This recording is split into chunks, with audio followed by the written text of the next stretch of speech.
বৃষ্টি মাথায় বিধাননগর উত্তর থানায় হাজিরা দেন চাকরিহারা চিন্ময় মণ্ডল।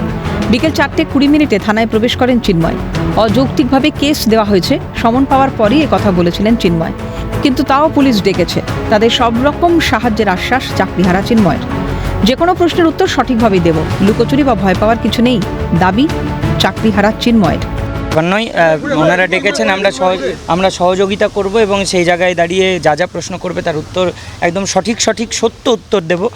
কারণ এখানে লোকচুরির কিছু নেই, আর আমাদের ভয় পাওয়ারও কিছু নেই, কারণ সত্যের সাথে লড়াই করছি সবসময়, আর স্বচ্ছতার ভিত্তিতেই চাকরি পাওয়া। দুর্নীতির কোনো ব্যাপারে আমাকে কেউ জড়াতেও পারবে না। তো সেই জায়গায় যা যা অ্যালিগেশন দেওয়া হচ্ছে সেগুলো সম্পূর্ণ মিথ্যা, তার সঙ্গে হিংসার সাথে আমি কোনোভাবেই জড়িত নই। মার খেয়েও হকের চাকরি ফেরাতে বিকাশ ভবনের সামনে মাটি আঁকড়ে পড়েছিলেন চাকরিহারারা। সেখানে বিকাশ ভবনের সামনে চাকরিহারাদের বিক্ষোভে গেট ভেঙে যাওয়ার অভিযোগে সরকারি সম্পত্তি নষ্ট ও সরকারি কর্মচারীদের হুমকির অভিযোগে চিন্ময় মণ্ডলকে পুলিশি তলব করা হয়। রবিবার চিন্ময় মণ্ডলের নদিয়ার বাড়িতে সমন পাঠায় বিধাননগর উত্তর থানার পুলিশ। নির্দেশ মতো সোমবারই থানায় হাজিরা দেন তিনি। চাকরিহারা শিক্ষক চিন্ময় মণ্ডল, তাকে ইতিমধ্যেই তলব করা হয়েছে বিধাননগর নর্থ থানার পক্ষ থেকে।